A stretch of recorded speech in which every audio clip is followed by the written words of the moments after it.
Good morning to all of you. And before I begin, I would like to ask a simple question to you. Since morning, how many screens you have watched? Your phone, laptop, tab, TV? But the real question is, in all this watching, how much you have truly experienced? Today, I am not here to criticize technology, but I am here to question our relationship with it. As a consumer of entertainment and as an HR professional, I would like to share a few stories of my life and the way I have seen shift in entertainment from choosing entertainment to letting entertainment choose us, from consuming entertainment to being consumed by it. Let me take you to 1980s, and I was a school going teenager, and my friends and I would take cycles and roam around the town just to see the posters of upcoming films being painted by artists, and that itself was an entertainment for us. We used to visit cinema halls to check out the display pictures in the glass showcases of cinema halls. These still images would give us imagination about the character and the stories. And this was our own movie review system in those days. We used to go to cinema halls early in the morning to get the advance booking tickets, and movie watching was a great special occasion and experience. Entertainment was an event. It was big. It was planned well in advance. And the most important thing, it was intentional and chosen. Now let's compare it with today's scenario. I'm sitting in front of my TV and having a remote in hand, and I'm surfing on different channels. On the other side, I have a mobile phone in hand, and Instagram is open and constantly reels are scrolling. On the third side, I already have laptop open on the table and notifications are popping up. And after doing all this, still I will say there is nothing to watch. And this led me to a strange realization. We are watching everything but experiencing nothing.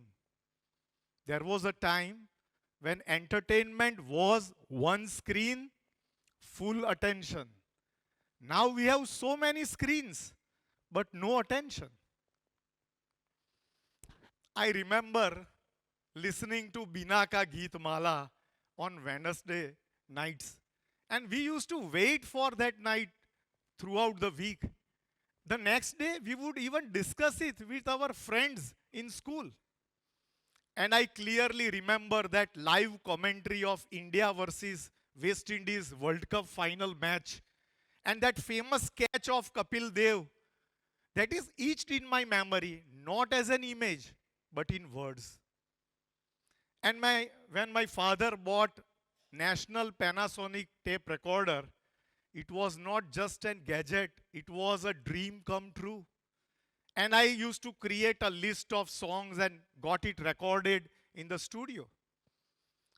We used to wait for Chitrahar on Wednesdays and Fridays. Sunday morning meant for Ramayana and Mahabharat. Sunday evening, we used to wait for Hindi film on Doordarshan. Entertainment came with a weight. It was at a fixed time and place. And when it ended, it ended. Now let's compare it with today. Entertainment is continuous. It is effortless and endless. We are surrounded by entertainment. Entertainment is an environment. It has taken up all the spaces in our life while you are traveling or while you are waiting or having breakfast, lunch or dinner. It is everywhere. It is like a background music. And when something is available continuously all the time, do we still value it deeply? This abundance of entertainment has reduced its value, but the consumption is increased. And this constant consumption is now controlling all of us. I remember in 1982 when India hosted Asian Games, color televisions were launched for the first time in India. And we did not have one at our home. So I used to walk a few kilometers to a relative's place just to watch the opening ceremony. Not because it was convenient, but it was collective. It was an era of VCR. We used to get video cassette recorders on rent on hourly basis, declare the name of the movie in society, collect money from neighbors, set up everything on terrace, and we used to watch that new film together. It was about shared entertainment, shared screen, shared emotion. Earlier, families used to have common shared entertainment. Now we all are scrolling differently, separately. We are sitting on the same sofa. We are in the same house, but different worlds. Entertainment have become very personal and individualistic. Today we are more concerned about internet connection than our real connections with family members, friends and relatives. The faster our internet connection becomes, the weaker our human connection seems to be. There was a time when entertainment was not only restricted to screens. Reading books, magazines, newspaper was also a form of entertainment. And I remember there was a library in my town and I was a member and I had a membership card. But the rule was one card, one book. So what did we do? My friends and I would collect all the cards together, go to the library and borrow a book which is having multiple volumes, only to have uninterrupted joy and pleasure of reading. We used to collect magazines from neighbor, take it to terrace, sit together and read Duniya Ne Undha Chashma by Tarak Mehta. Whenever I used to visit cities like Ahmedabad and Vadodara, visit to Crossword, a bookstore, was mandatory for me.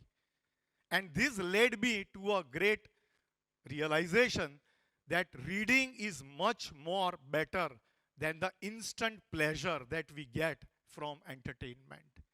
And that helped me to take a very crucial decision in the very early stage of my career. I decided to spend 10% of my earnings every month on books, on self-learning, because it was shaping my thinking. It was about my transformation. Today, I'm so excited to see that entertainment and learning are no longer separate. A 30-second reel is fully loaded with information. Entertainment today is infotainment. And one reel talks about science and another about spirituality and third about fitness. We are bombarded with information. And in this situation, the real challenge for all of us is to differentiate between what to watch and what to skip, when to start and when to stop. Today, entertainment is driven by algorithms. You watch one travel video, 10 more will follow. And the paradox of our time is, if a first 10 to 15 seconds of a reel doesn't impress you, you will just swipe. But we are still hooked up with it. A 30-second reel converts into 30 minutes, 30 minutes into 60 minutes, and suddenly I realize it is 1:30 a.m. The person who is complaining about too long for a 30-second reel keeps on binge watching OTT series till 4 a.m.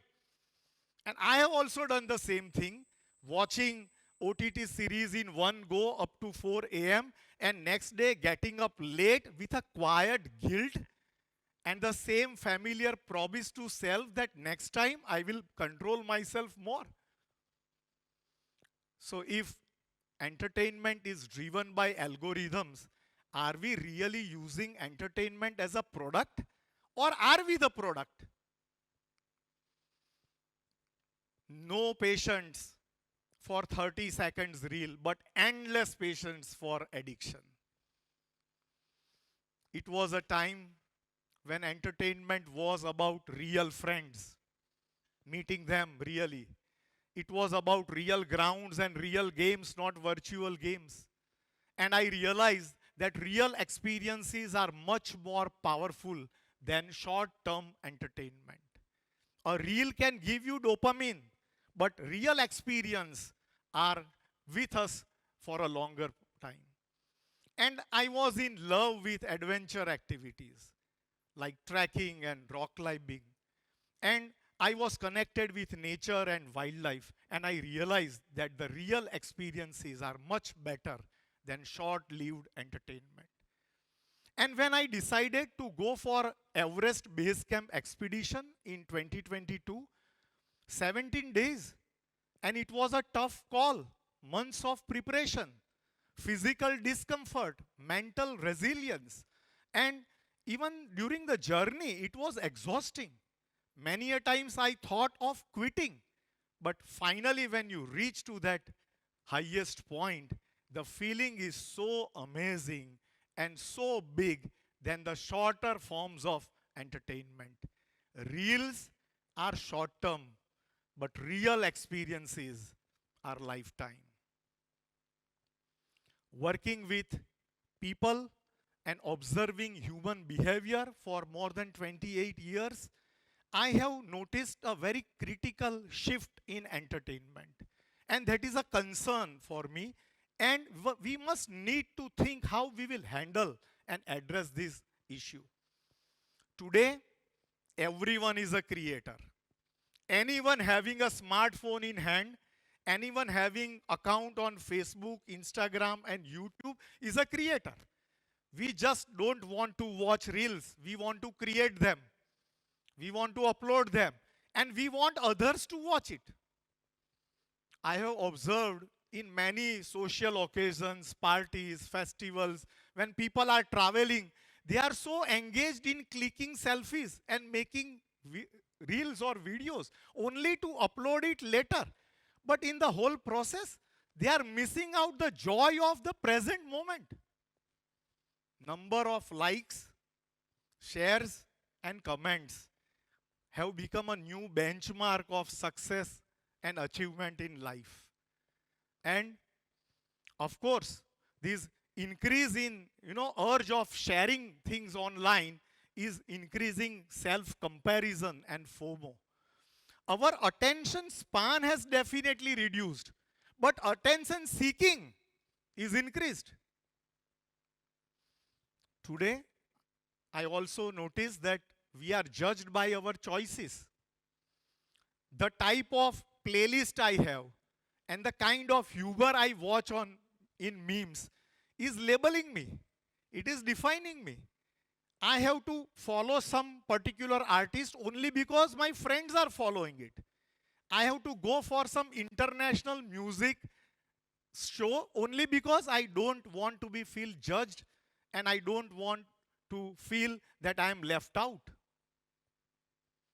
One more major shift that I have found is entertainment as a tool of enjoyment to a tool of escaping.